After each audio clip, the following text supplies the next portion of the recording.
All right, YouTube. Devin Nunes, representing the House Committee on sort of investigating these matters, has said, oh, there's no evidence of Trump collusion with Russia. Well, color me surprised. Or unsurprised, as the case may be. I'm not surprised at all, because there was never any evidence of collusion. The Democratic Party, towards the end of the campaign, as it slowly began to lose and got more worried about their chances, invented the elaborate mythology that Trump was a very, very close bosom buddy of Vladimir Putin, could only be making gains as the result of Russian involvement, that WikiLeaks and all other whistleblowers and leakers under the sun that involved themselves with the Clinton campaign had to be Russian too.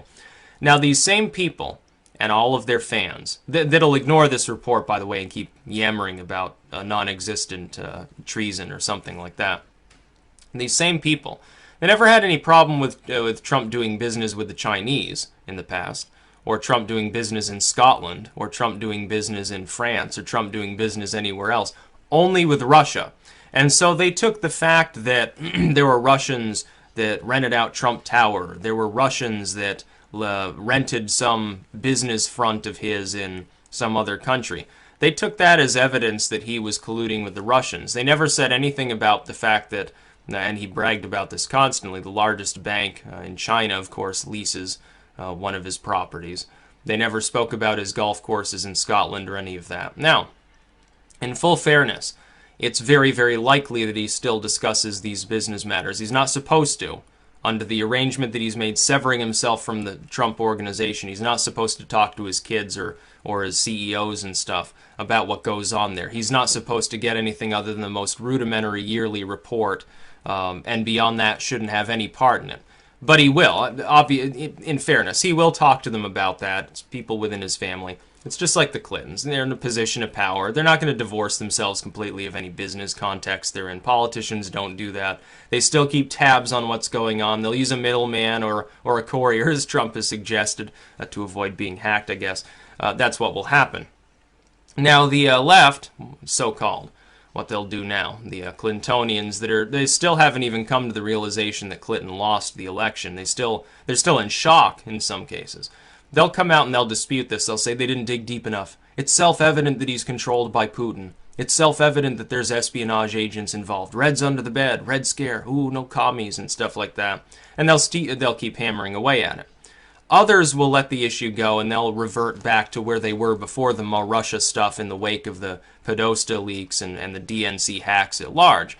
They'll regress back to Trump is inexperienced and thus doesn't know what he's doing. He's a madman, he's too far right, or this policy or that policy is going to be a disaster or something like that. Of course, right now you've got people talking about the economy predicting a major crash. Trump predicted that too in 2015 at CPAC. He actually predicted that the next president would have to deal with an economic collapse coming from Obama and Bush-era policies. Did you know that? You should go back and watch Trump's 2015 CPAC appearance. He's predicting the same thing that the far left is now predicting, only he said, well, I'm probably the only one who can deal with this and stop it from happening. We'll see if he's successful. By the way, if he's unsuccessful, all bets are off as far as the next election, because people will blame whoever happens to be in office. And it might even be engineered, honestly. They might try to stonewall any reform that's made to cause that to happen, to limit him to a single term. I wouldn't blame him for it because it would be the result of old policies, but it could in fact happen. So we have to wait to see if that occurs before the midterms or after to really get a good feel for whether he's going to run for re-election. He's declared and everything's sort of formalized there as far as he will seek a second term. You don't know, though. He could just drop back and say, well, I've done one term, I did what I wanted to do, I made America great again, blah, blah. Now it's someone else. Here's candidate Mike Pence and candidate Marco Rubio or something. I think Rubio would be funny. It'd be very funny to see Marco Rubio go. Chris Christie is his running mate or something like that. Oh, it'd be freaky beyond words. It won't be Ted Cruz, though. He was still born in Canada and thus ineligible. But the U.S. intelligence community, in connection with this House Oversight Committee, has decided there's no evidence that Trump colluded with the Russians. Now, the ball is in the DNC's court now. Are they going to let this go and accept that the intelligence community knows what it's talking about? An intelligence community with at least some rogue members that don't even like Trump, that Trump has actually hardballed and debated with and said are scum at various times. Now, if those groups, so embattled and so embittered at Donald Trump, are willing to say, no, he didn't collude with the Russians, Flynn might have, there might be some other connections, but it doesn't extend to Trump, doesn't involve him, it's certainly not an impeachable thing because there's nothing going on there at that level. If they're willing to say that, I would hope that more people than not will accept that as a proper explanation. It's just like these same people. When the intelligence community said, we're not going to prosecute Hillary, and they spun it as she was not guilty, that's not what Comey ever said. He said she's guilty of sin, we're just not going to prosecute her. That's, in layman's terms, that's what he was alluding to. All of a sudden, they loved the FBI, that they hated before because they were investigating her at all. They spend a lot of time doing that. They brought the investigation back up, and suddenly they hated the intelligence community again. Then they started investigating this with Trump, and they loved him again. Now you watch, in the next 24 hours, some of these firms will hate them again. And then they'll love them again when they investigate some other Trump official or some Republican in Congress or something like that. It's just the way things work, and the Republicans do the opposite.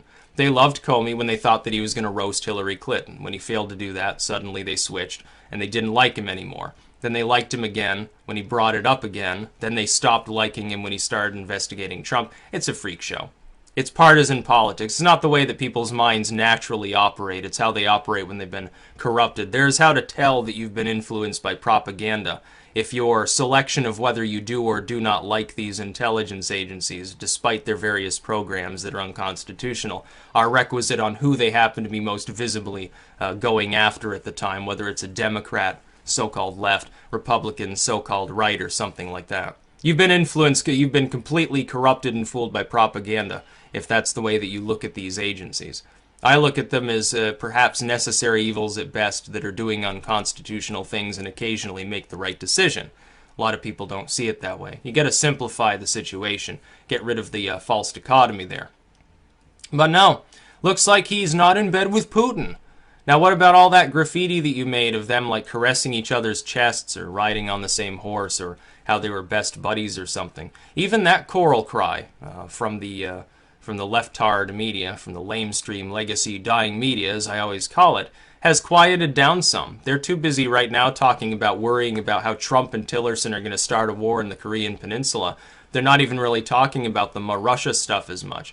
Next time there's a major leak from like WikiLeaks or something, they'll probably revert to it again. The next time the Vault 7 Part 2 comes out, they'll start rambling about Russian hackers. Or they'll start rambling about Putin or how Assange is a perverted Russian espionage agent or a pawn of Putin or something who's giving him protection as though he's not locked away in an embassy, for years and years at a time for the crime of exposing the crimes of other governments, including those of Russia and the Republican Bush administration at times in past. But here's a little bit of closure, at least for people who won't immediately dismiss this because they've gotten brainwashed into thinking that Trump is a Russian or something. Now, he's clearly not. He did business with Russians in the past. He also did business with half a dozen other countries over that same period of time, and nobody cared. Nobody ever said, oh, Trump has golf courses in Scotland. It must have been a bunch of drunken Scottish hackers that got a hold of the DNC material and posted it online to have a good laugh. Oh, it must have been Chinese hackers because Trump has a Chinese bank in one of his properties in China. They never said that. They fixated only on Russia. It was the Cold War boogeyman revived by the DNC as they realized, earlier than most people in the general public, that they weren't going to win the election in all likelihood. They had a low chance of winning. Once they realized that, when they realized internally, probably separate from the Clinton campaign, how badly she was actually doing, they immediately began reverting to the Cold War. And unfortunately, it's taken U.S.-Russian diplomacy back several decades. It's not a great situation to be in. It's sort of like pre-fall of the Berlin Wall politicking all over again. That's about all.